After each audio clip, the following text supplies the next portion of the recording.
नमस्कार मित्रांनो, अवधूत चिंतन श्री गुरुदेव दत्त. तर आजच्या व्हिडिओमध्ये मित्रांनो आपण लक्ष्मी प्राप्तीसाठीचे तोडगे तसेच लक्ष्मी चिरकाल टिकण्यासाठी काय करावे याची चर्चा करणार आहोत. तर बघा मित्रांनो, लक्ष्मी चिरकाल टिकण्यासाठी व्यंकटेश स्तोत्र रोज मोठ्याने वाचावे, श्री सुक्ताचे रोज पठण करावे, श्री विष्णू सहस्रनामाचे पाठ रोज नित्यनियमाने करावेत.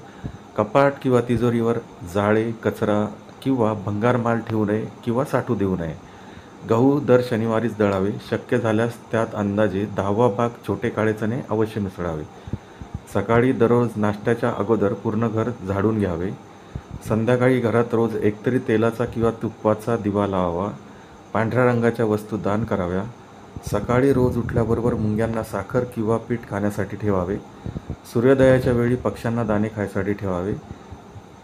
श्री लक्ष्मीच्या मंदिरात दर शुक्रवारी धूप किंवा अगरबत्तीचा पुडा दान करावा.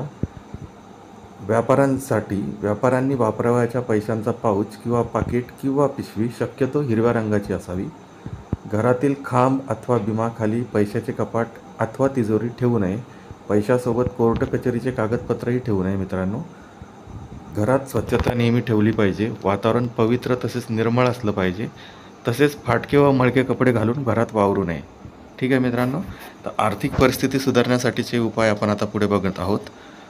तर आर्थिक परिस्थिती सुधारण्यासाठी काय करावे मित्रांनो, तर देवापुढे तसेच तुळशीपुढे साजूक तुपाचा दिवा दररोज लावला पाहिजे. आर्थिक व्यवहाराच्या कागदपत्रांवर, वह्या तसेच खतावण्यांवर अष्टगंधाने श्री किंवा शुभलाभ असं लिहिलं पाहिजे. संध्याकाळी दिवे लागल्यावर कोणास पैसे देऊ नये किंवा कुठलीही आर्थिक देवाणघेवाण करू नये. दिवा वा समयी ज्योतीचे तोंड उत्तरेकडे ठेवल्यास लक्ष्मी प्रसन्न होते. पूर्वेकडे ठेवल्यास सुखप्राप्ती होते. म्हणजेच दिवा किंवा समयी आपण शक्यतो उत्तरेकडे किंवा पूर्वेकडे तोंड करून ठेवली पाहिजे. पैसे देता घेताना उजव्या हाताचाच वापर करावा मित्रांनो. द्रव्यप्राप्तीसाठी सोमवारी किंवा बुधवारीच घराच्या बाहेर पडावे. पैशासंबंधी देवाणघेवाण करण्यास जाताना 5 लवंगा पुडीमध्ये बांधून उजव्या खिशात ठेवाव्यात. व्यवहार निर्विघ्न पार पडतो. संध्याकाळी मीठ, पीठ, साखर, दूध वा दही यांसारखी कोणतीही पांढरी वस्तू कोणाला देऊ नये. नवीन दागिने अथवा अलंकार केल्यास ते देवासमोर ठेवून कपाटात ठेवावे. जास्त कोणास दाखवू नये.